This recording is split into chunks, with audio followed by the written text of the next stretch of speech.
One of the reasons why we didn't focus on kind of means testing it or only giving it to the most needy at this point is because in the middle of a crisis like this, the most important thing is to get it to everybody. Your car is one big computer. Your kettle is one big computer. We have a phone in our pocket. We don't need robots. The robot's in our pocket. We just carry the robot around. It doesn't need legs.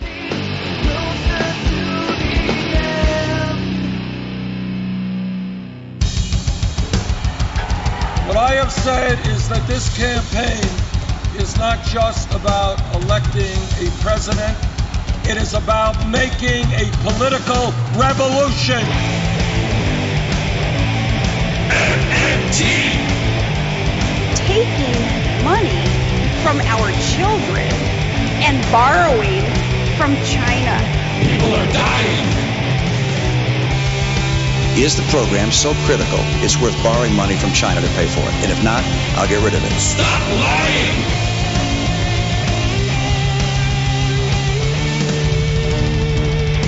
I want the truth!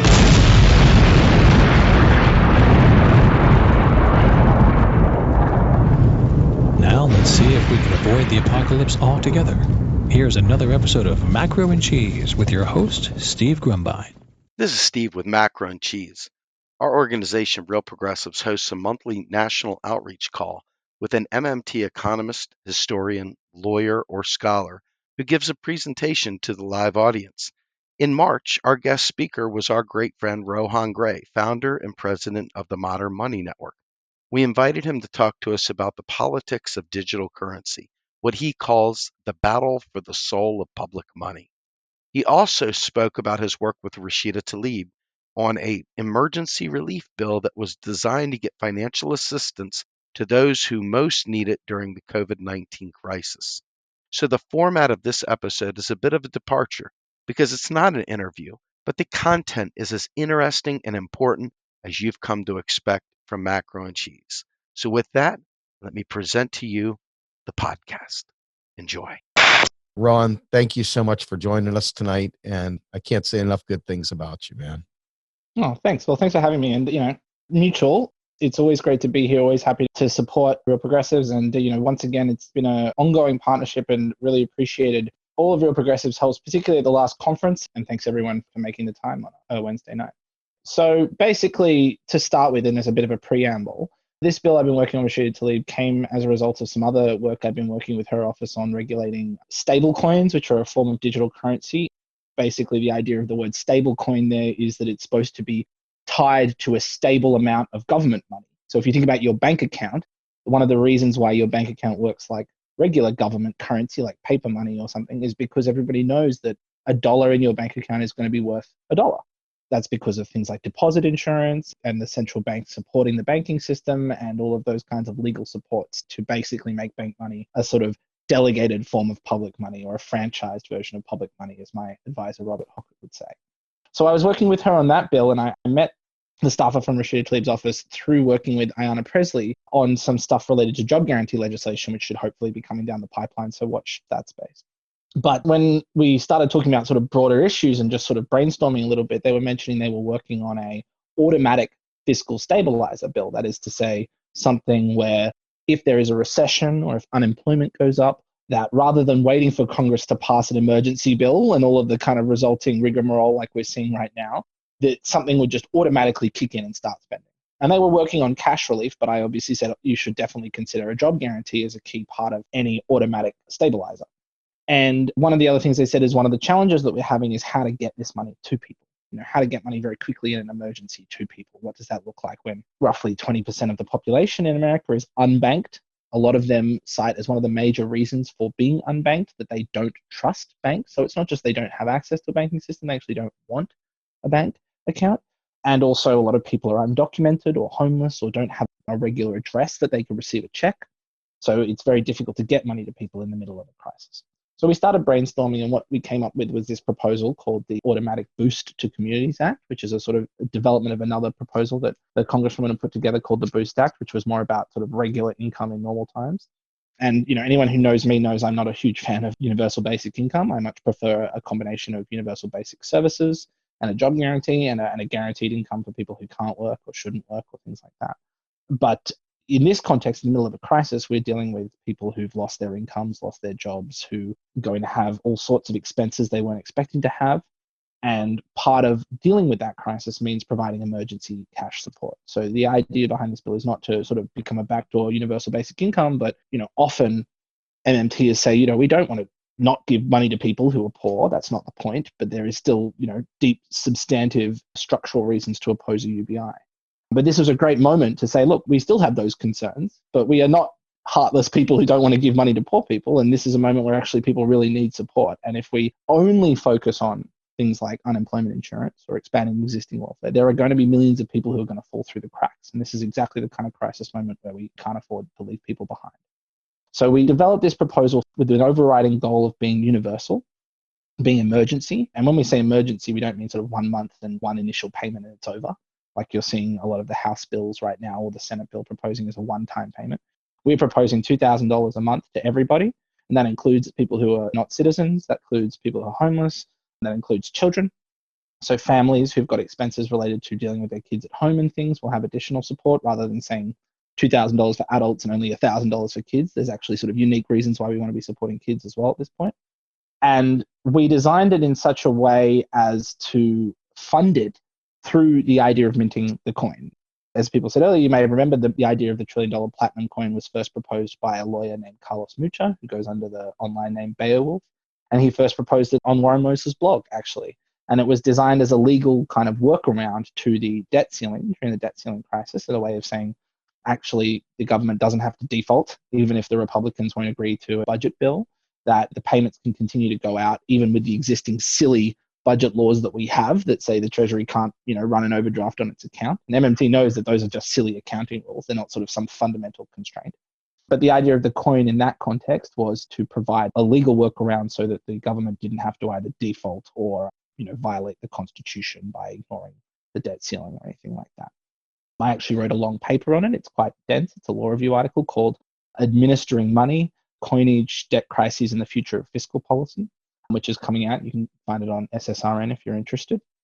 And when the time came to look at this proposal, one of the things that we saw was that Maxine Waters, the House Democratic chairwoman of the House Financial Services Committee, which Representative Tlaib, Representative Ocasio-Cortez, Representative Presley are all members of that committee.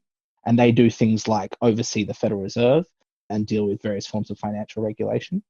Maxine Waters had proposed a much larger relief bill that includes things like, debt relief, expense relief, support for state and local governments, all of which are very important for this crisis.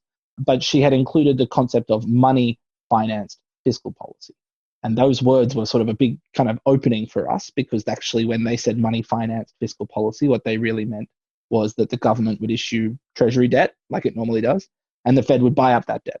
And from my point of view, that's regular kind of quote-unquote debt-financed fiscal policy plus some QE, quantitative easing.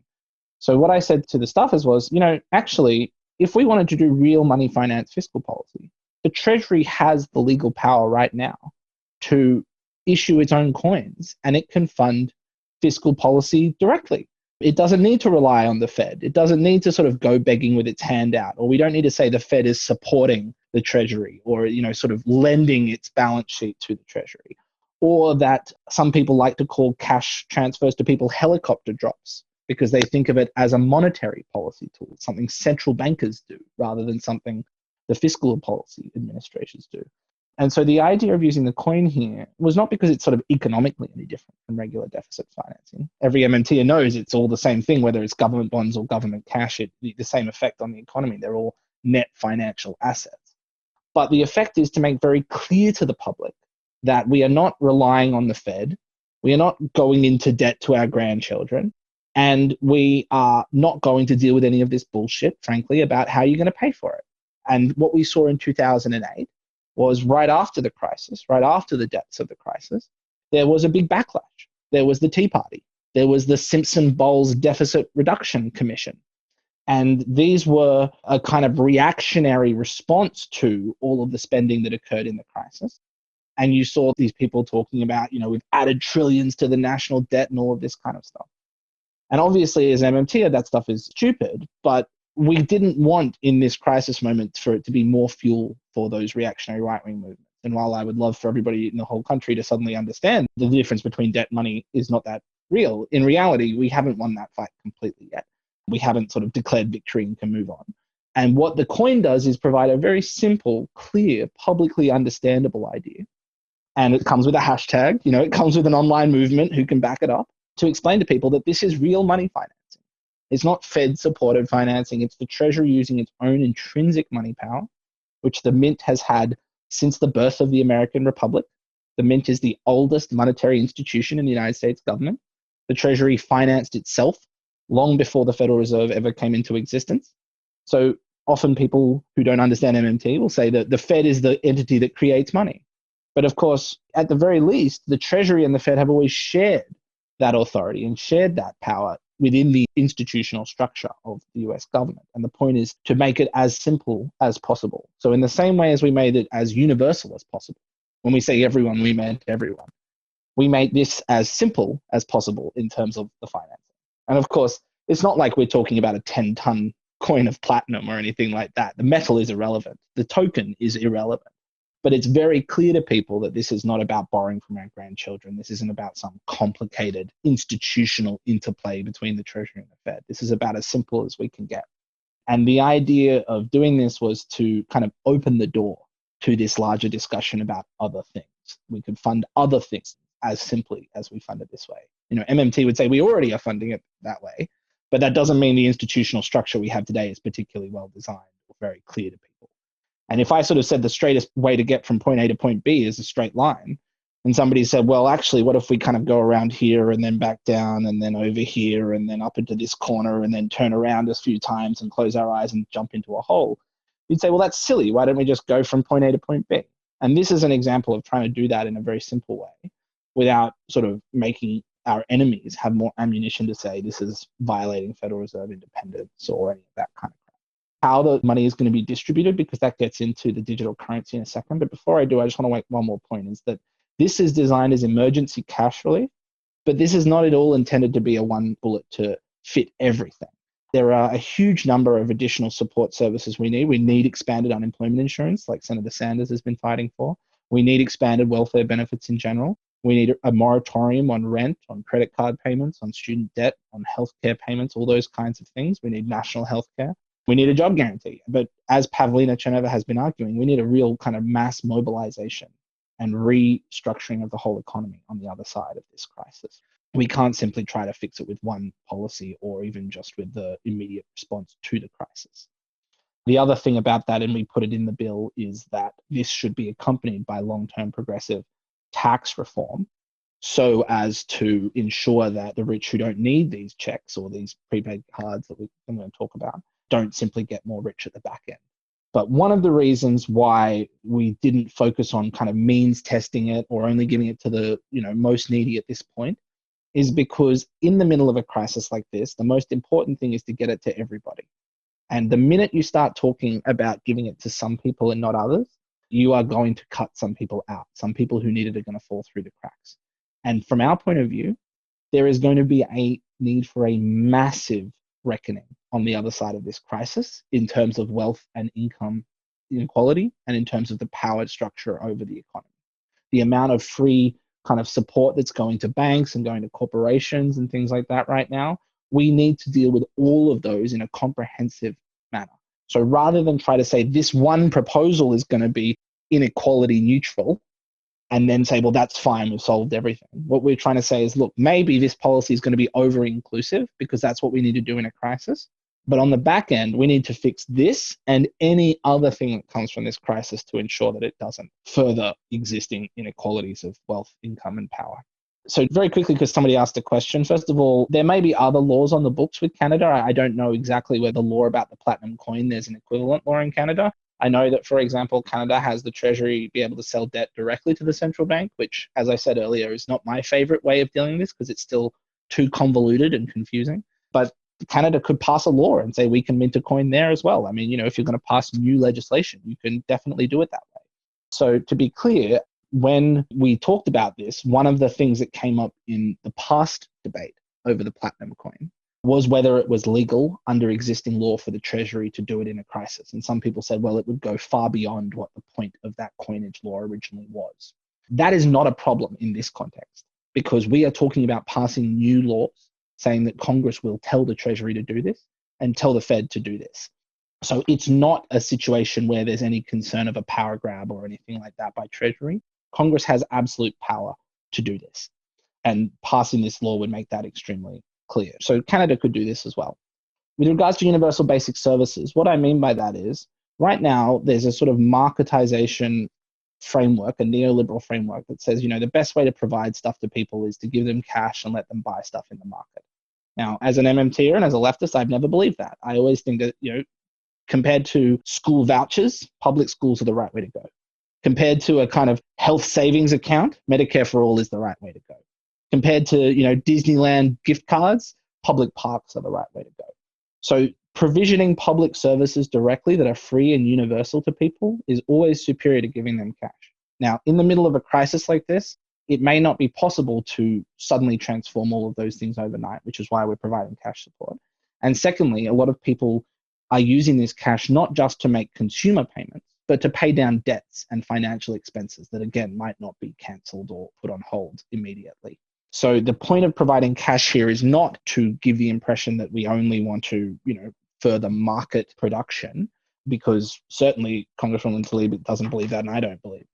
But it is to recognize that in the middle of a crisis, people have financial outflows that need to be met, and that most of the existing distribution mechanisms do involve some degree of cash. And until we transform them, denying people their basic needs is going to be tantamount to killing them.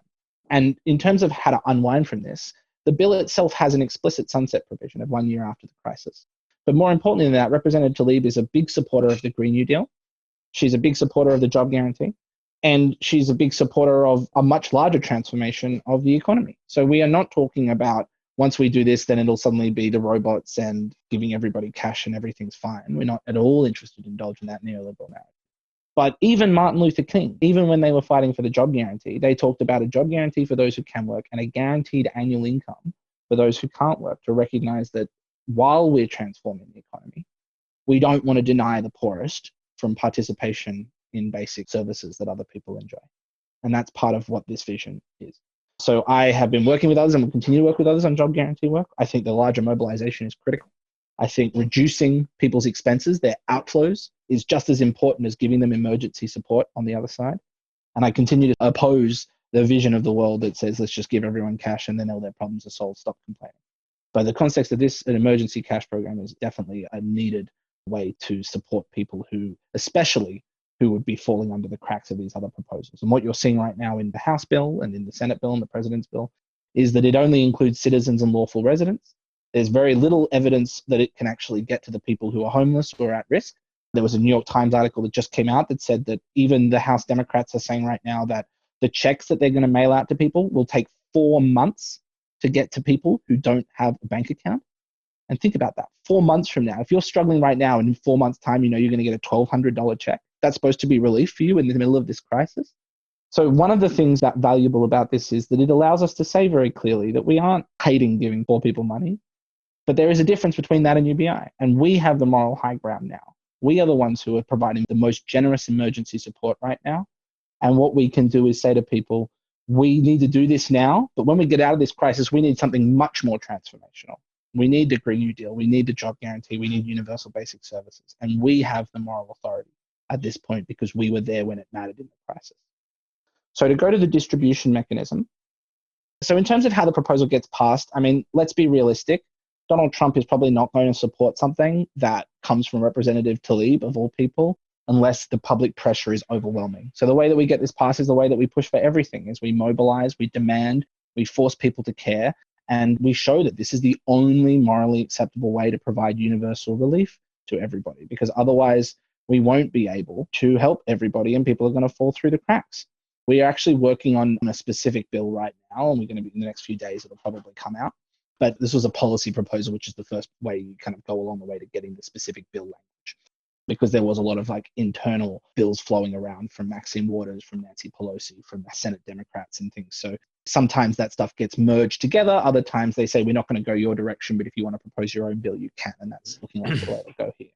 So in terms of the way to distribute it, we looked at, for example, giving checks to people or using direct deposit. But the problem is that, again, 20% of the population don't have bank accounts.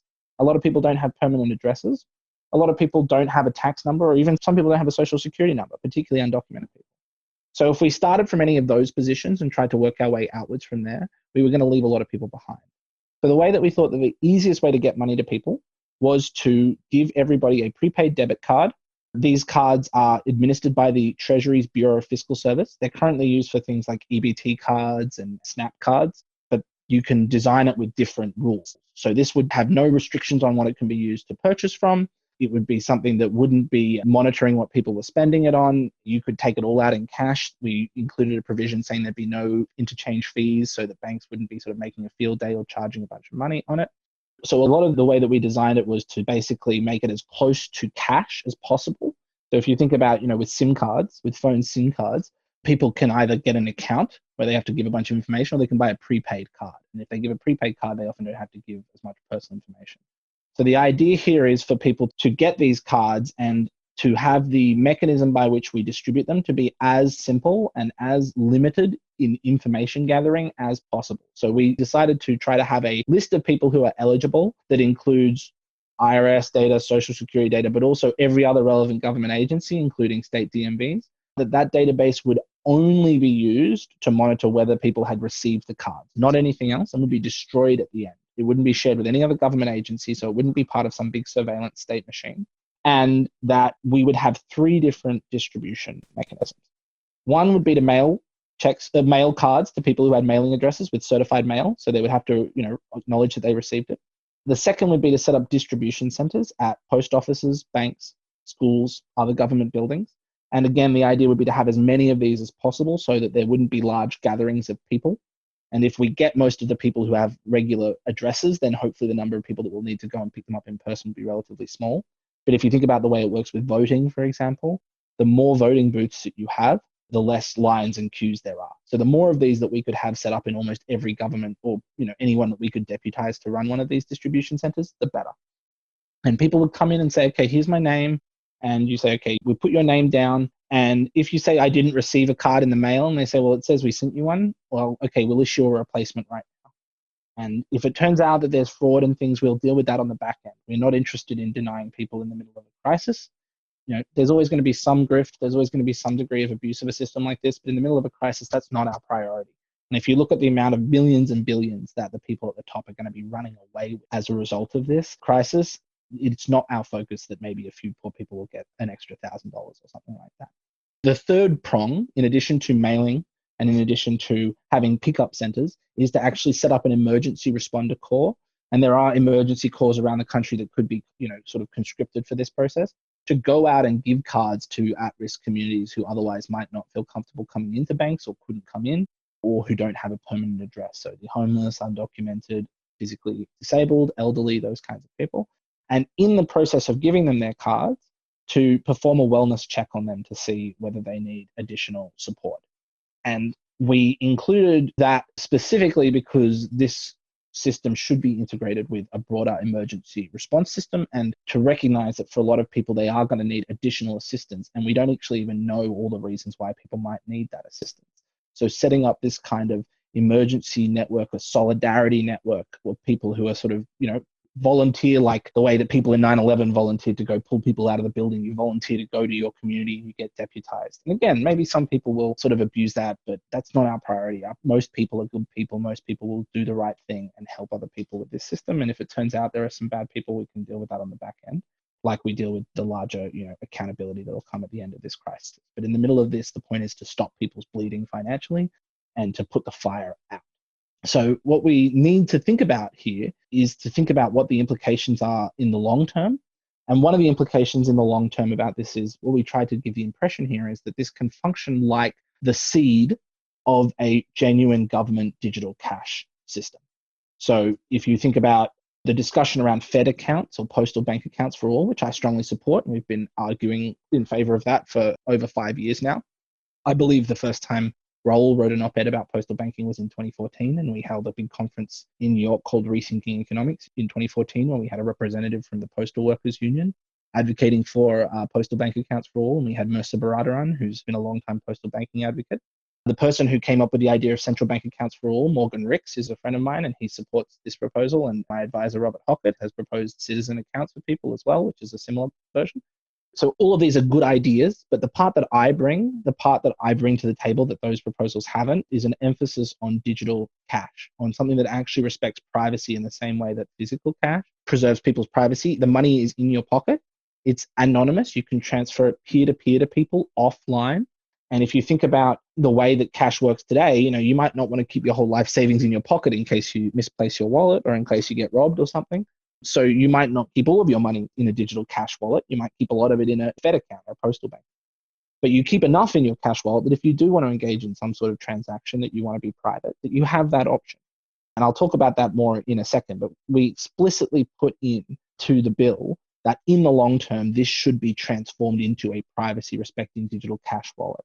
And crucially, we said that this would be administered by the Treasury rather than the Federal Reserve. So in the same way, as I said earlier, one of the big things we were trying to avoid when we made it coin finance is that this impression that the Treasury kind of needs the Fed and it's the Fed's money that the Treasury is using, which reinforces this sort of neoliberal central bank dominant paradigm in the world.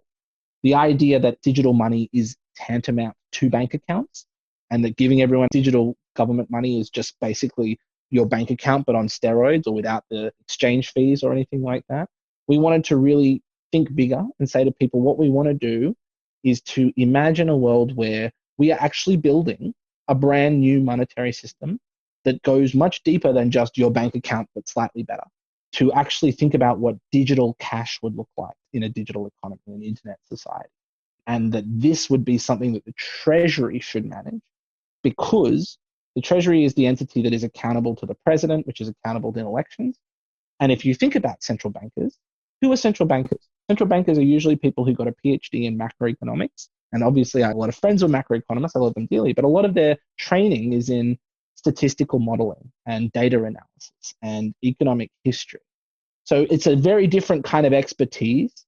And if you think about, you ask someone who makes hammers for a living and they say, what does this look like? They say it looks like a nail. Well, if you ask central bankers what digital currency will look like, they're going to say, well, it should look like a bank account. Why? Because they're bankers. But really, the potential for digital currency is so much broader than just a bank account. And to think about what it would look like to have digital cash means to try and imagine a new kind of infrastructure. And to give an example for that, I work with a nonprofit called the Freedom Box Foundation. And they design privacy-respecting free and open source software, things like Linux, that are very easy to use for average people. And you can buy a little computer this big, the size of a credit card, costs about $35, run by a nonprofit foundation called the Raspberry Pi Foundation. And you can install all this software on a tiny little SD card, the kind of thing you put in a camera. The SD card might cost $10, and you plug it into a wall. You can put it under your bed, and it connects to your Wi-Fi, or you can plug it into your router directly if you want to. And it uses maybe $5 of electricity a year. It's a very cheap little thing. And it's not probably powerful enough to run a whole computer, although it's getting pretty close, but it's powerful enough to run one of these digital currency wallets.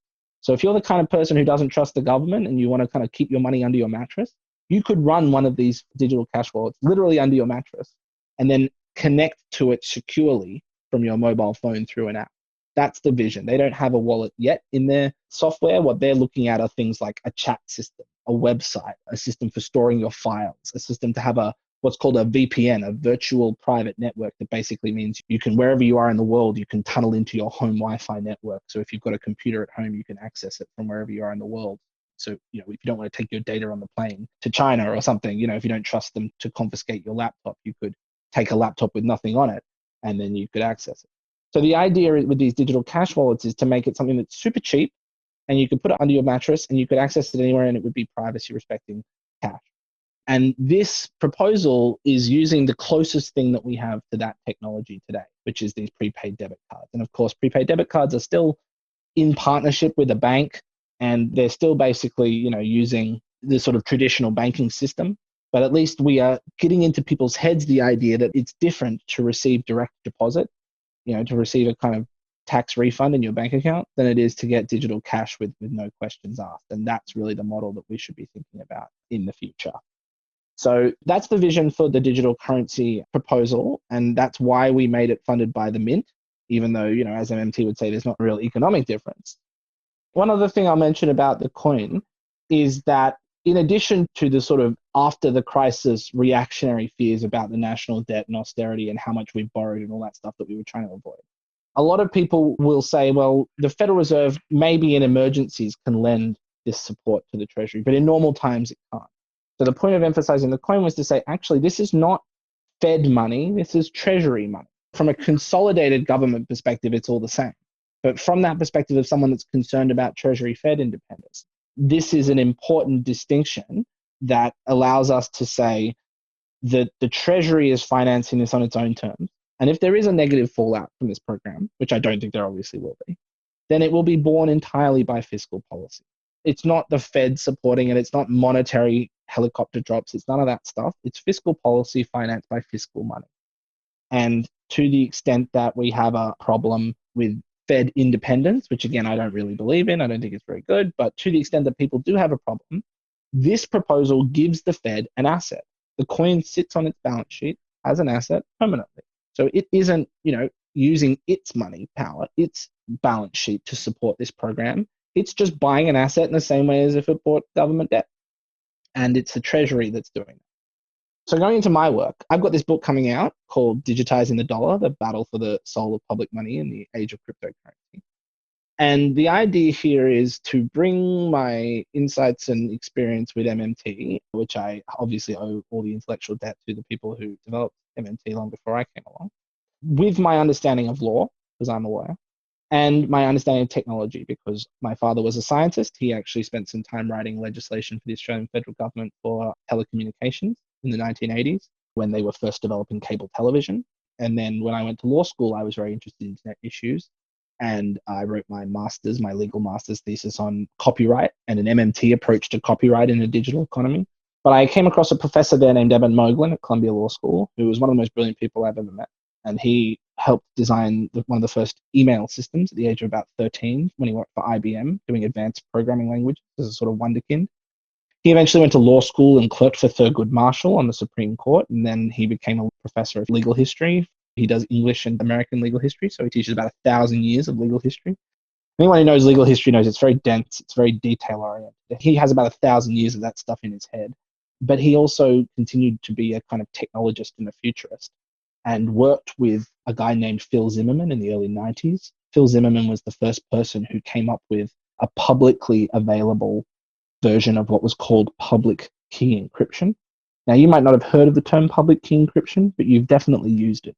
It's one of the major kinds of encryption that's used to keep financial data safe online. It's one of the ways that people send secure emails. It's one of the ways that applications, mobile phone apps and things can recognize you and say, oh, it's this person making this connection to some, database or something. And the idea of public keys is a good way to describe it is like a library deposit box. The old library deposit boxes on the outside of libraries when you kind of time came to return a library book. You would deposit it from the outside, and then the next day the librarian would come in and go on the inside and open the box from the inside. So the idea is that you could give an outward-facing address. Imagine it's a digital address like an email account. You could give an outward-facing address where people would know to send stuff to you, but the only way you could access what's inside or what's encrypted is if you had the private key to go with it. So you give everyone your public key. That's like saying, hi, it's me, and you can send stuff to me, but the only person that can open in the back and actually access the stuff that's sent in that encrypted way is the person who has the corresponding private key. So you tell everyone in the world your public key, you keep the private key to yourself, and that way you can let everybody send stuff to you that's encrypted. It could be like a package, but there's a big padlock on it, and you're the only person that can unlock the padlock. So everyone can see that there's a package, but nobody knows what's inside. And up until the 1990s, this technology was used a lot for the military because, of course, going back to World War II, the ability to send secure communications was incredibly important. Everybody's probably seen those movies about the Enigma code, which was the way that the British and things managed to crack. I think it was the Enigma code. It could have been one of the other codes anyway. managed to crack the Nazi signals, and they knew that certain kind of planning was coming and they could preemptively fight against it. Whoever could listen in on other people's communications had the upper hand when it came to military strategy.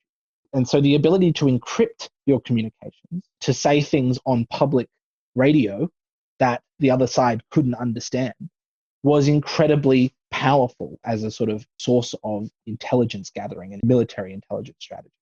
So when this guy, Phil Zimmermann, who was a computer programmer, created a form of public key encryption, it's just software. It's software. You plug in your name and it gives you a public key, and then it sort of uses a very complicated mathematical process to come up with a very large number that's a product of two prime numbers, sort of like 2 + 2 is 4. Well, this is 1,649,378,265 times, 72653, whatever. And the only entity that can really process the number that comes out and work out which two things it was a product of is a big computer, unless you know the secret key. So unless you sort of have a supercomputer sitting there for a week trying to crack it or something, you can't work out what's going on in the encryption. When he decided to come up with this, because he was a computer science guy, he just said, okay, I'm going to give it to everybody. And when this guy came up with it, this guy named Phil Zimmermann, he was prosecuted by the US government under the Arms Export Control Act, because they said, what you have created here, this piece of software, just a few lines of code, is like military grade hardware. It's like you built a missile and put the schematics of the missile up on the internet. And you shared it with everybody, which means you shared it with our enemies. You should have come to us at NASA or at the Defense Department. But instead you shared it with everybody. You've given everybody the kind of anarchist's cookbook of how to make the bombs of the internet age. And they prosecuted him under this act. And he would go around with a T-shirt that had the code, because it was very simple code. And he said, this T-shirt is a military munition. It was a kind of joke. But the Department of State prosecuted him for years. And there was a big legal team of civil libertarians and people who thought that the right to have encrypted communications was an incredibly important part of free speech, incredibly important part of privacy. My law professor at the time ended up becoming part of that legal team. And he had an email kind of send-off that he used, which became a kind of rallying cry for the cause, where he said, the right to speak PGP, which was the name of the program, so the right to speak encrypted, is like the right to speak Navajo. Because actually in World War II, they actually used Navajo as an encrypted language, because the only people that could speak Navajo were Americans. So the Germans had no idea what the hell was being said. So he'd say the right to speak PGP is the right to speak Navajo. If you're telling average people they can't speak computer code, you're telling them they can't speak a language, and that's fundamentally violating their civil liberties. Eventually, the government actually sort of dropped that case after they decided they've found sort of other ways to keep surveilling people and things like that. But that got him into this world, again, of technology that he had grown up with and sort of taken a detour to become a constitutional legal historian. And through that, he actually met another sort of very famous computer programmer, a man named Richard Stallman. And anybody who has ever used Linux and ever used any kind of server, Google, for example, Apple, has used Linux software, even though it wasn't called that. And actually, it's called GNU. It's not called Linux because the guy who came up with Linux is a guy named Linus Torvalds. And Linux is sort of the central command hub. It's the one that sends the information out to the rest of the computer. But all of the other stuff was stuff called GNU. And GNU is like the animal, but it was a recursive acronym because these programmers like to have witty wordplay. They're hackers. So it stood for GNU's not Unix. GNU. GNU's not Unix. Because Unix at the time was a big centralized software system, and they wanted to have one that could be used on any software program, but that would be free to share. And Richard Stallman liked to joke that he was the last hacker because he grew up in the MIT Media Lab in the 70s, or the precursor to the MIT Media Lab, the Artificial Intelligence Lab at MIT. And back then, they had these big hardware machines, computers the size of whole rooms. And this was the kind of days when you would have punch cards with little holes in the cards. So you would write your software in these cards, these paper cards, and you would punch them in, and then the computer would send all the information through all the cards. And we're talking about stuff like doing, sort of basic mathematics. We're not talking about nowadays your cell phone probably has more computing power than the entire computer that sent Apollo 11 to the moon. But back then, we're talking about these big mainframes that had maybe 20 kilobytes of memory or something like that. And back then, the thing that was scarce was the hardware. These big computers, there was only a few of them at universities and other things like that. So when you had these big computers, you had to sort of basically share the time. There was a sort of like time share. And you would sort of say, okay, I'd like to use the computer from 1 p.m. till 2 p.m. to crunch my code that I've been working on for a week with these punch cards. And someone else would say, okay, well, I'd like to use it from 1 a.m. till 3 a.m. or something. But because it was the hardware that was scarce, it was very common for people to share the software. Someone said, oh, I've come up with a program that does X, Y, Z. And someone else would say, oh, can I borrow that? Oh, yeah, sure. I'm not using it. You can borrow it. Yeah, not a problem.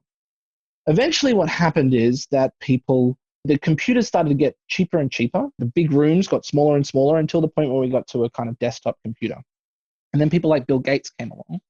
And Bill Gates said, we've been developing all this software and people are just sharing it. And he said, that sounds like communism to me. What about all the hard work that I put in? We should be able to make money off these programs. Otherwise, it's not fair. And he wrote this sort of big diatribe in a listserv in Seattle. I think it was called the Homebrew Society or something like that. It was a sort of hacker listserv. And it became a kind of clarion call for this movement to enclose, to privatize software. So as the hardware got cheaper, suddenly it became important to not share the software. And of course, Steve Jobs, Apple was one of the other first home computers that did this as well. And Bill Gates, who for very, very many years was the richest man in the world before he decided he was a philanthropist and decided he would start messing with developing countries and public education in the United States in the name of helping people. He made his money off basically criminalizing sharing. He waged huge lobbying campaigns to try to get Congress to extend intellectual property restrictions to software. And Richard Stallman thought this was the worst thing ever. He was a sort of, unrepentant 60s hippie who believed in sharing, and that the hacker culture that he had grown up with in the computer lab at MIT was one of sharing. And the idea that people wouldn't be allowed to read other people's code or use it or share it, especially when we were not talking about paper cards with holes cut out of them, but we are talking about software that you could share to everybody from Control-C to Control-V. That's all it took. You could give one person who made software could give it to the whole world. He made that basically the antithesis of the entire software industry. So everybody who grew up using a Microsoft computer grew up using his proprietary software so that he could charge a huge amount of money. And what Richard Stallman got so annoyed by that, and others who did that before Bill Gates, was that he basically did the work of maybe 6 or 12 programmers sort of relentlessly for many, many months and coordinated with other people who contributed, and eventually built basically a whole operating system. And that system was free and open source. Back then, he didn't call it open source. That was a kind of commercialized bastardization. Some people like to take ideas and rebrand them to be less politically threatening. So a bunch of kind of pro-market people in the 90s said, free software, again, sounds too much like communism. What we really mean is open source, because businesses like open source. Whereas for Richard Stallman, free meant freedom. He would say not free as in free beer, although maybe that'll be helpful too, but free as in freedom. We want software that respects the freedom of the user. It's not a black box. It doesn't tell your computer you can't do something. It's software that you can use that works for you. And if you want to open the hood like a car, you can open the hood and tinker with it. If you want to change something, you can change something. It's yours. Take it. It's free. And freedom there was a driving animus because he saw the future. He saw that a world where software ruled everything. Your car is one big computer. Your kettle is one big computer. We have a phone in our pocket. We don't need robots. The robot's in our pocket. We just carry the robot around. It doesn't need legs.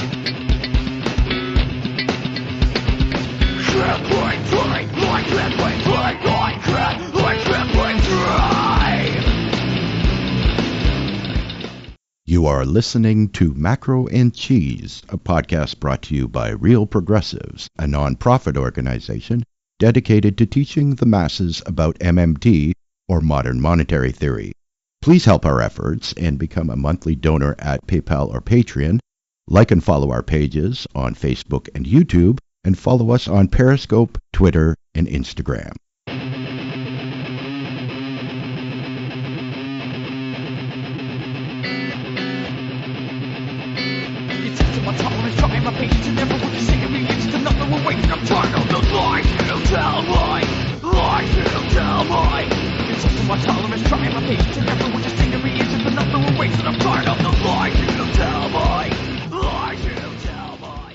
So he saw that the future would be one defined by software. And if we didn't have free software, then we would all be unfree.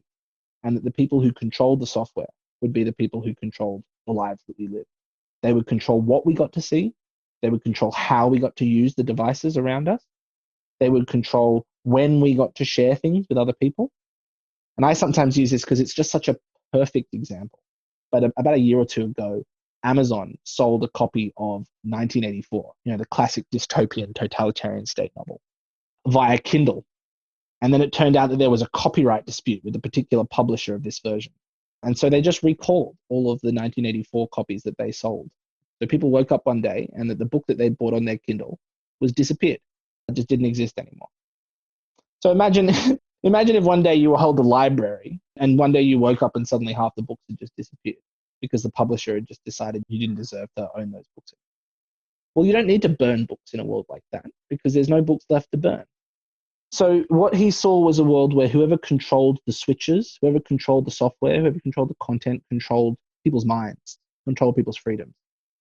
And what Eben Moglen brought to that understanding, first of all, he was Richard Stallman's legal counsel. And he sort of traced this back to a much larger history. He said, Richard, your history here, that what you're fighting for is the same history, is the same fight that Martin Luther had when he rebelled against the Catholic Church, which is the right to think differently and the right not to only think and understand and read the things that people tell you you're allowed to. The Catholic Church said only books are in Latin because only the church gets to teach people how to speak Latin. And when people started creating presses in Amsterdam and in France and in England, and they would publish subversive literature, the king and the church would try to shut them down and call them heretics and things like that. So the right to print books and write what you want and share what you wrote with people was considered fundamental to the Enlightenment and the ability to think differently to orthodoxy, which I think, most people in the MMT community are there in part because they're kind of not particularly orthodox thinkers. And the other sort of example where this started coming to the next forefront after the rise of personal computers was the rise of the internet. And, you saw that in the late 1990s and the early 2000s with the rise of sharing and Napster. I was probably a little bit young at that point, but only a few years younger. And I remember the stories of even bands that I used to like Metallica, that would use copyright law to prosecute 13-year-olds who had shared their music over LimeWire or over Napster. They said, you're stealing from us. You're stealing what belongs to us. And what Eben Moglen said is, no, this is information. This is voice. I wrote these numbers down with my computer. I shared them to somebody. You might have created the original thing, but once you shared it with me, I can share it with somebody else. And what Richard Stallman developed was a legal license called copyleft. The technical name of it is the General Public License, the GPL. There's been a couple of versions of it. But the brilliant thing of the GPL was that it used copyright law and said, I own this, I made it, copyright law says it belongs to me. And what I'm going to do is, mixtapes are the other classic one. I'm going to get into that one second. Mixtapes, Larry Lessig, who became famous for writing a book called The Remix Economy, makes this point as well. When you start to own culture, own music, own books, it's very hard for people to write fan fiction. Very hard for people to make mixtapes or to do hip hop songs that have samples from 25 other different songs because you have to get approval from every one of those people. And it becomes this huge legal fight. Unless you have a legal team of a dozen lawyers, you simply can't make that kind of music. Anyway, to go back, so what they did with the legal license, the GPL, this copyleft, is they said, because I own this stuff, I can determine the conditions under which people use it. So here's my condition. You can do anything you want with it. You can share it, you can modify it, you can use it. But anything you put it into has to be released to people under the same conditions. So he built a virus of freedom and he said, look, anything you want, use it. But it has to be as free as what you've been given. And that kind of inverted the logic of copyright. It was supposed to be something that created walls, but instead they used it to break down walls. It was very, very powerful, and it created a whole movement called the free software movement. And then the open source software movement kind of span off from it to be a more, commercially acceptable version. And what that whole vision was a vision to give people as much control over the devices and the technologies that control their life.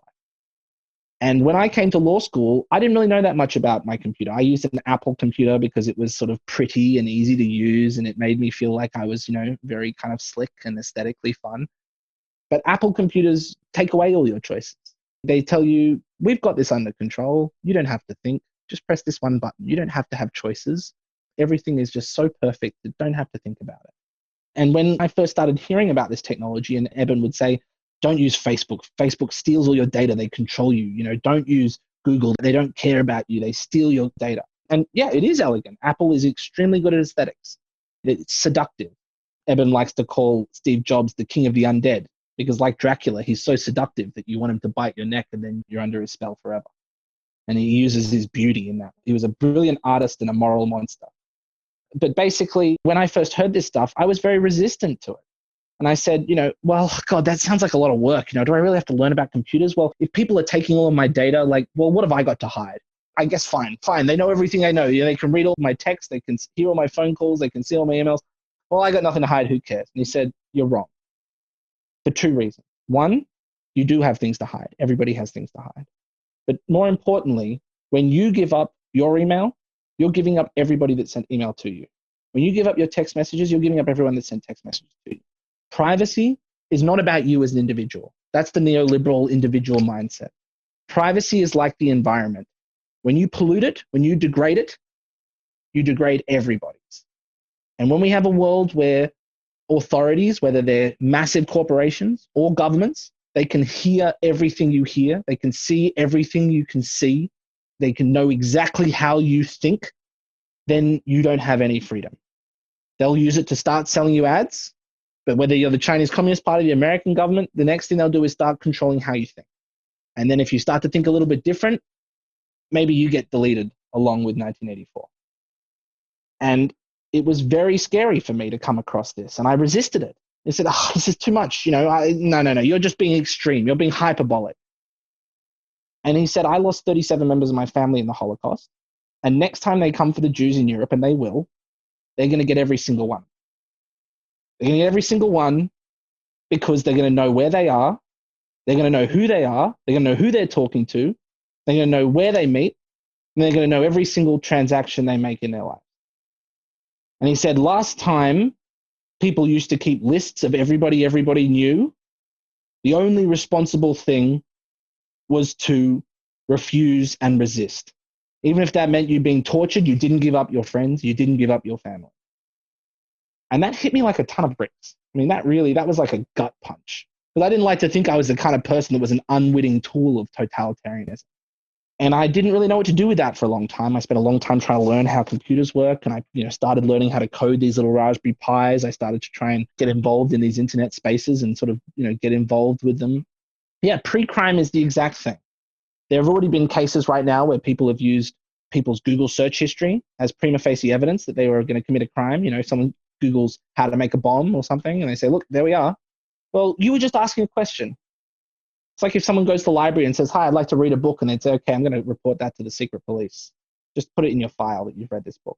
And one thing I've actually found through this is that librarians are some of the most ardent defenders of privacy because they know how important it is not to keep lists of what people read and share them with other people. There's a woman I want to give a shout out to because she's fantastic. Her name's Alison McCreena. She runs the Library Freedom Project. She's a real inspiring activist, and I highly recommend you'll become familiar with her. And the Minority Report movie, the Philip Dick novel Minority Report, it's about pre-crime. The minute you can start to build a profile of people, of who they are, the kinds of things that they like, whether their blood pressure goes up a little bit when you start to hear talk of certain things, then the next thing is to say, well, we don't actually need to wait for them to commit a crime. We have an algorithm that says they're 98% statistically likely to commit a crime, and that's good enough for us. That's reasonable doubt, They haven't committed it yet, but they will. And that's the point at which whoever controls those algorithms controls everybody's. So when I started thinking about this, I thought, well, I wasn't a coder from the age of 13. I can't build whole computer systems like Richard Stallman. I haven't got the years and years of experience at the real guts of intellectual property law. How can I help? And I looked around. I thought, okay, well, actually, there's this move to digitize money, that it started with Bitcoin.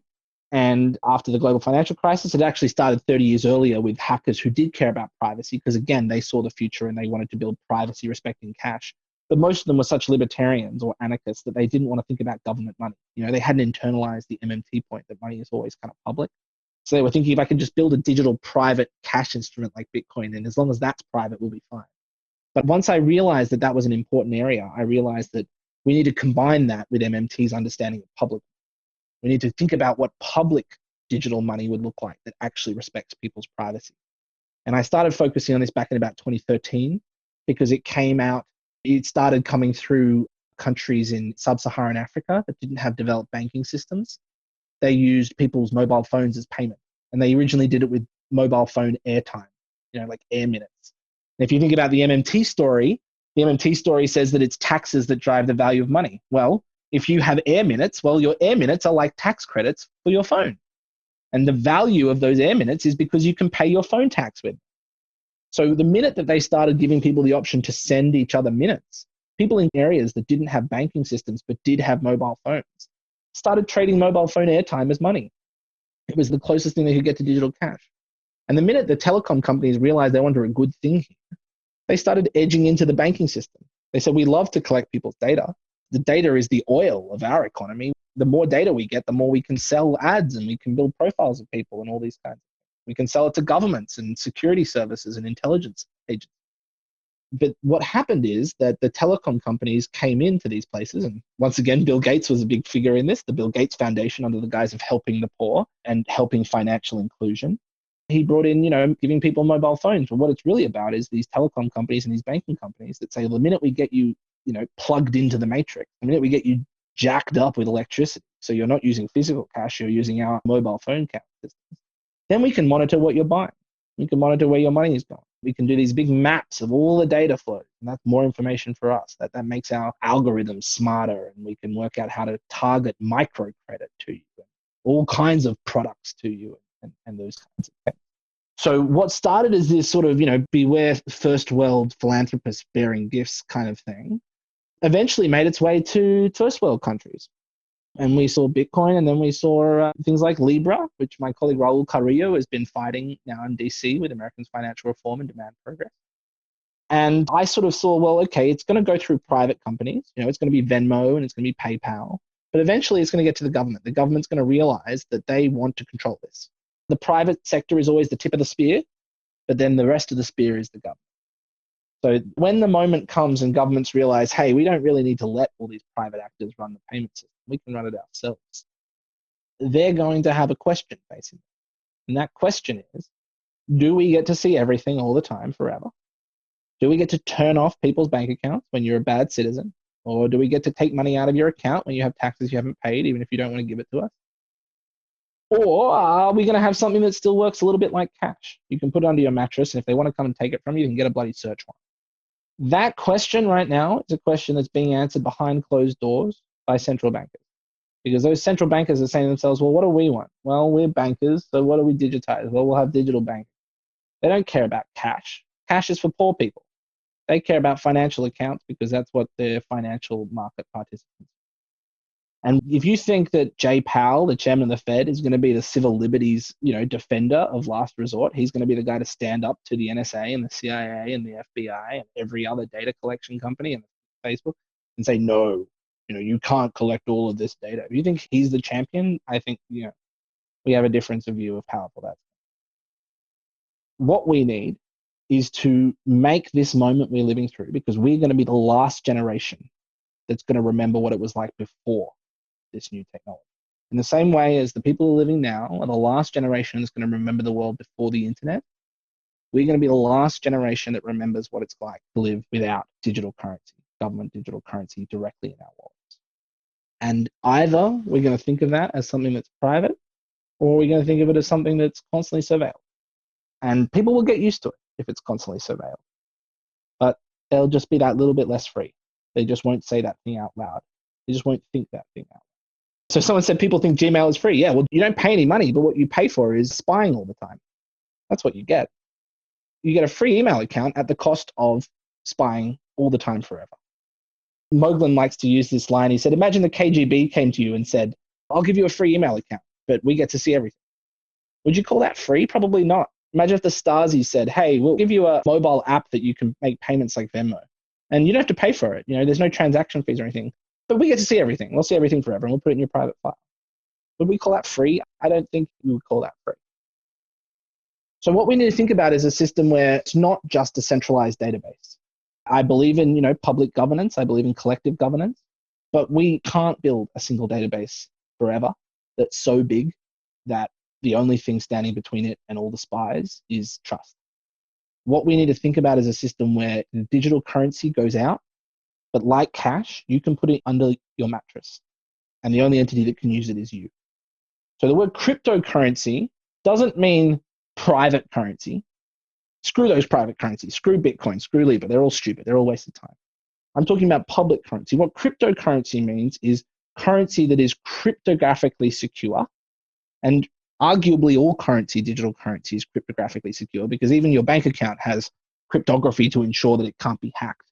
Every time you go online and you see HTTPS, that S stands for cryptography. And without the S there, you probably couldn't engage in your credit card payment. But I don't think blockchain is the future because blockchain is a single common ledger.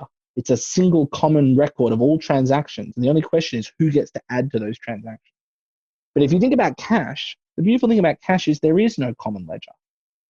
There is no common ledger of all cash transactions. If I give cash to you, behind the school on a Friday afternoon in exchange for some weed or something, that doesn't go on any cash ledger ever. Cash is king. Cash rules everything around me, right? So what we need to think about and demand is technology for digital currency that works the way that cash works. And that's part of it. Obviously, we need public bank accounts as well. We need to make sure that those are as private as possible. But in the event that we just can't trust that to be enough, and I don't think we can, we can't put all of our eggs in that basket and then hope that that basket will never be broken. We need to make sure that the infrastructure of digital money has cash available. And one of the ways that I make this point is you can create structurally, architecturally, a system of bank accounts on top of a system of digital tokens. So if you think about throughout history, there were two ways of having money. You read Michael Hudson or Randy Ray, they'll talk about, governments having a ledger. Like ancient Mesopotamian temple palaces will have a ledger of who owes what. But the other way was a physical token. One of the people that Michael Hudson loves to cite is Dinesh Shmant-Besserat. And Dinesh Shmant-Besserat was an archaeologist of ancient writing in ancient Near East, 6,000 to 8,000 years ago, the earliest forms of recorded writing. And what she observed was there were these physical tokens that were records of taxes. So if you paid your cow in taxes, they would give you a little figurine of a cow or something, or they'd give you a little square that meant one cow or something. And then when the tax collector came around, you'd give them the token, and that would be proof that you paid your cow. But then to make sure the tax collector didn't steal the tax receipts and screw you over, they started putting them in a clay tube, and they would seal the tube, and they would put on the outside, Rohan paid 2 cows, and there would be 2 cows inside. And then that way they'd say, okay, if we break open this tube and there aren't 2 cows inside, then we know that someone was dipping their hand into the pot between, the central temple authority and the outskirts of the empire where we were collecting tax. And after a while, they realized, actually, we don't need anything inside the tube at all. The tube itself is a record. Those little markings we put on the outside, we could put someone's, signature or put something, and that marking would serve as proof that they paid their tax. And then after a while, they said, we actually don't need it to be a tube. We don't need it to be a cylinder. We can just roll it flat. And that was the earliest emergence of clay tablets and 2D writing, was an abstraction of a physical token that served as a tax receipt. So even in the earliest origins of writing, there was tokens and there was accounts. They existed in parallel. My friend Brett Scott, who was at the MMT conference in 2016, talks a lot about the importance of cash and this sort of importance of thinking about tokens as well as accounts. But to go back to my point, you can have a system of accounts built out of a system of tokens, but you can't have a system of tokens built out of a system of accounts. What I mean by that is, imagine I've got a bunch of paper money. I've got a bunch of $100 bills, and I go to a bank and I put them inside a safety deposit box, physical safety deposit box, like in the movies. And I then tell the bank branch manager, here's a key. Here's one of my private keys. And I authorize you, when I call you up, you can take money out of that and put it in another safety deposit box. Okay, he says, fine. Well, now we've got a system of intermediaries, right? The bank is my payments intermediary, but the way that he makes those payments is not he's moving numbers up on his account like a bank does today with its deposit. What he's doing is taking stuff that belongs to me and giving it to someone else on my behalf. So once we start with a physical token, you can create intermediaries. But if you start with an account, even blockchain, which is a kind of common ledger, somebody has to be in charge of the whole ledger. Somebody has to be in charge of putting those numbers down who isn't you. And the minute it's someone who isn't you, that's the person who's the vulnerability of the whole system. That's the person that the Secret Service or the data mining companies are going to try and focus on. That's the layer that they're going to control. So accounts are good and important, but when we build the infrastructure, which is the moment we're in right now when we digitize money, we need to build the infrastructure so that tokens are at the baseline level. And that way, if we build accounts on top, fine. But at the very least, the system can allow us to hold those tokens at home in our own digital wallets, regardless of whether we want to use a bank. And that actually, from a lawyer's perspective, has a very different legal setup. So everybody talks about a bank deposit being an IOU of the bank. Well, what is an IOU? An IOU is a contract. It's a contractual debt. So a bank deposit is not money that you own.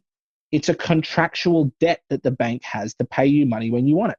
That's why they call it a demand deposit, because you can demand them to give you your deposit back at any time, and they have to find the money in their money and give it to you. But if you think about, for example, giving your coat to the dry cleaner can't take your coat and wear it. It doesn't give you a coat deposit. It actually has taken temporary ownership or temporary control over your property. And we call that legally bailment. And that's under property law, not under contract law. Now, there's a very funny Jerry Seinfeld episode where he takes his coat to the dry cleaner and then he sees him out on the street wearing his coat. And he's like, "You're wearing my coat? You know, what the hell?" It was very funny because the idea of your dry cleaner kind of wearing your clothes on the weekend is such a bizarre thing to think about. So if we have a world where instead of thinking about bank accounts as deposits, we thought about it as your property that they were holding under the principle of bailment, that's a very different legal structure. Day to day, it might look a lot the same, but legally it's very important that it's very different, because if that cash is in your safety deposit box, that banker doesn't get access to that cash. Not because they need to lend it out. We're MMTers. We know that's stupid. But they don't get to know what the hell is going on in that box unless you give them permission. The title of my book, The Battle of the Soul of Public Money. Well, the reason I'm calling it the Battle of Soul of Public Money is because this is the soul of the human race. This is the soul of democracy. This is our soul. We put our hopes and dreams and our personalities and our experiences into our computers, into our Google search boxes, into our Facebook accounts, into our bank Venmo history every time we use them. And either the net that holds those souls is one that respects our freedom and respects our privacy, or it's one that doesn't. It's either a tool of emancipation and freedom that connects us as equals, or it's a tool of control and subjugation that turns us into lower than animals. And it connects to government digital currency because there are plenty of private currencies out there. Facebook's Libra would love to take all of your data forever. PayPal would love to take all of your data forever. And they're doing a pretty good job right now. But as long as there's cash, as long as there's government, they haven't won the biggest war of all. But if we lose the war, if we lose the battle for public money, if the public monetary system, which is being digitized as we speak, becomes purely surveilled and purely in the service of the interests of the state against the interests of people, I believe in a job guarantee because it's an example of people saying, hey, I have rights that I can demand from the government. And I believe in Medicare for all because it's saying, hey, we can't be denied healthcare. But if it's that the state gets to say, hey, we want law and order and national security, and we don't want anyone to create software that they put on a t-shirt and share with people unless we give them permission. We don't want you to speak Navajo unless we give you permission. Then that is the soul of public money for the next, I don't know how many years. So we're in an inflection moment right now. And it's hard enough to learn about money. It's hard enough to learn about law, not to add on to everybody's plates that they also have to learn about technology. But unfortunately, there isn't another choice because those three worlds are all converging if they haven't already converged in a rapid pace. And the fight that we have is the fight for a just public money system that works for public purpose. And that means not only getting enough money to people, but that when we get that money isn't a snitch. That money isn't in our pockets as a traitor. That money isn't reporting back to central command everything that we do. The difference between a money system and a payment system? Well, the answer is not much. One of the lawyers at the Federal Reserve, who I have a lot of respect for, even though I disagree with some things on him, named Joseph Summer, he has a great article called Where is a Bank Account? Because his point is that, legally speaking, a bank account doesn't exist in any one place. It all depends on, the legal jurisdiction of the bank or the bank branch or maybe the server where the computers are held in Utah. There is no one place for a bank account. It exists in this abstract space. But one of the things he says there is money is what payment systems do. And that isn't inconsistent with the MMT story, but it's a little bit of a different emphasis. Hyman Minsky has that great line that MMTers love: anyone can create money. The challenge is to get it accepted. Well, if you accept something in payment, then that becomes money, right? Anyone can create money, but until someone accepts it, it hasn't sort of really become money. I can create $1 million of Rohan dollars, but until someone starts accepting it in payment, it isn't circulating like money. So money is what payment systems do, because whatever we accept in payment has some degree of moneyness. Even if the state's money has the highest degree of moneyness, it's the highest in the hierarchy of money. Anything that we accept in payment can form a money, a kind of money. I just want to interrupt real quickly. One of the things about moneyness, I know a lot of people have not read those papers about the hierarchy of money. And so some of this concept of moneyness, I want to stop you because it's such an important point. A stamp has moneyness to it.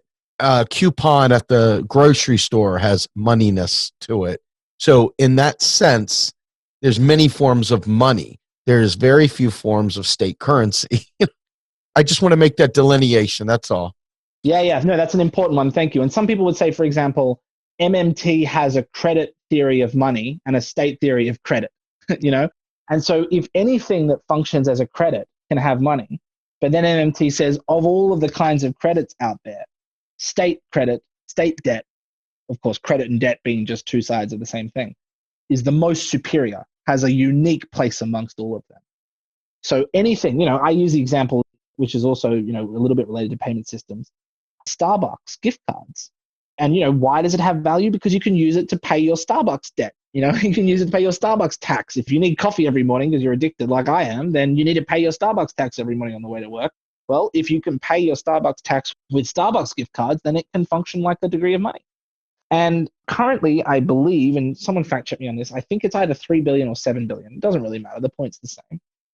But currently, the amount of Starbucks gift cards in circulation is either 3 billion or 7 billion, I think roughly. And do you know how much interest Starbucks pays on that? Zero. What that means is individual people have given Starbucks $3 billion to $7 billion of money on the promise that at some point in the future that they can convert it into coffee.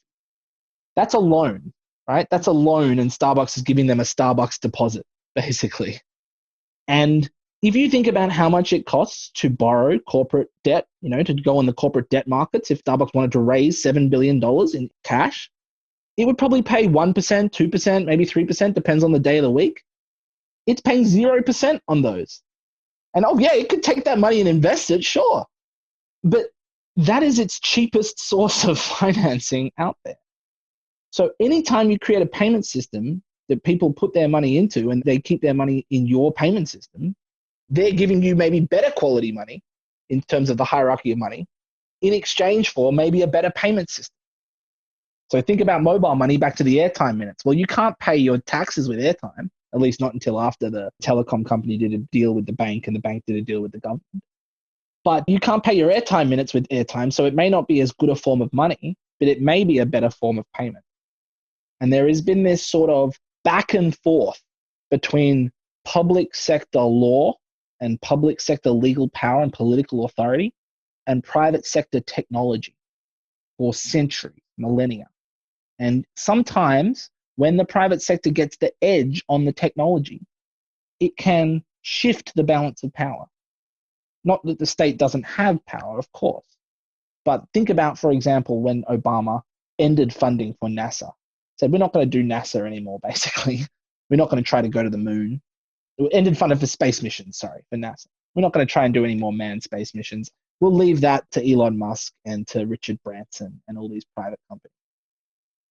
That, to me, was one of the saddest moments of a pretty sad presidency, because he basically gave up control over technology in space to private actors. And you can be damn sure that they're not going to give it back without a fight.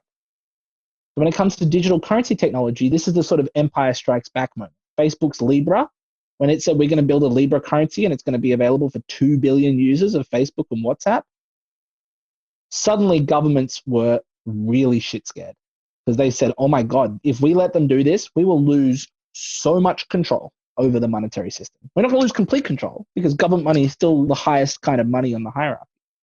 But we're going to lose a lot of power. Facebook is going to be able to call us up and we're going to have to take that vote. And when Facebook says to a small little country like a Caribbean country, maybe we'll just kick you out of the system. You don't obey us. Then we're going to have a real problem. So when someone said, is Libra built on the existing government system? Well, yes and no.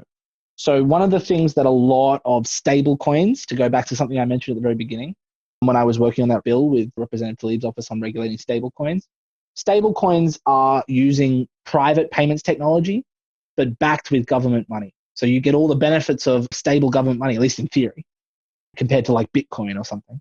But you get all of the benefits of private payments technology. That's their supposed to be win-win moment. Facebook originally, when it first developed its proposal for Libra, it was proposing using its own unit of account that would be like a global digital currency where you would have your money stored in Facebook Libra dollars. And then when the time came to pay in your local currency, your national currency, you would get an exchange rate. And that's basically been ripped to shreds now. Regulators around the world kind of flexed their muscle and said, hell no. And what Facebook has retreated into now as its sort of consolation prize is that they said, okay, we're going to create stable coins in every country. So we're going to still have this unified global payments network, but the money in your account will be much more like Venmo money. It'll be much more like PayPal money. You'll think of it kind of like a bank deposit. You store your money in there and it'll be worth exactly as many local dollars as when you put it in. But Facebook keeps the float, keeps all of the money you give it, like the way that Starbucks keeps the float. And of course, more importantly, they're going to keep all your data. They're going to control the thing in your pocket. How much bank created money relative to Fed created money? Well, it really depends, commercial banks versus shadow banks versus the broader financial system. It's multiples usually. It's for every 100 billion of government money, there's probably $1 trillion of bank money. You really have to look at each individual country, and it really depends on where you draw the line. Because as I said before, all money is a form of contract credit out in the private sector. And so do we call corporate debt money? Well, you don't really use it to make payments, but you can convert it into something that makes payments. So maybe it's a form of shadow money, etc. Someone just said, I feel like we've lost the battle for public currency. Well, hopefully not yet. Edward Snowden, when he showed the world how much surveillance was going on that governments were lying about, he at least blew the whistle and opened the door to a different world. And, people can have problems with Julian Assange as a person, but he's also been blowing this whistle for a long time. And one of the people back when the platinum coin was first proposed in 2013, who was one of the original kind of big advocates for it, was Aaron Swartz, who was one of the creators of Reddit. He was one of the big founders of Creative Commons, which used a similar copyleft legal license to the general public license that Richard Stallman created, but he did it for music and art and things, whereas Stallman was doing it for software. The Creative Commons license, depending on which one you choose to use, it can be a copyleft license. And he was the executive director of Demand Progress, one of the founders of Demand Progress, where Raul works right now fighting Libra.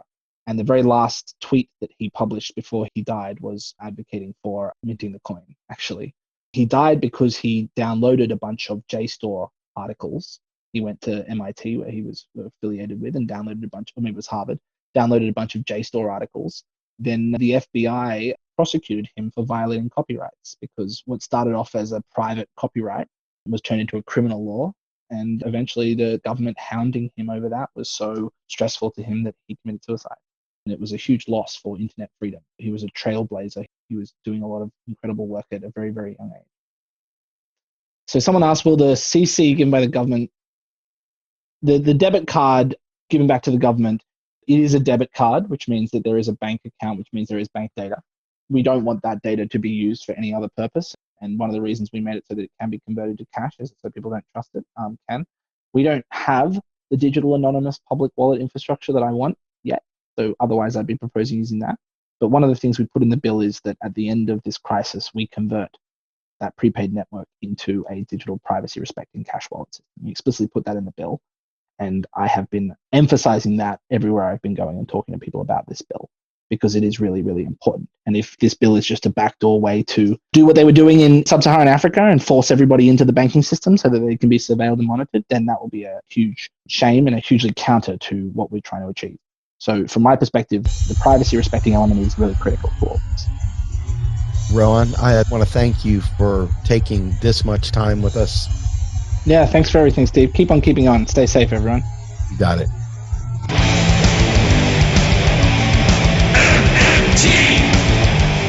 Macro and Cheese is produced by Andy Kennedy. Descriptive writing by Virginia Cox and promotional artwork by Mindy Donham.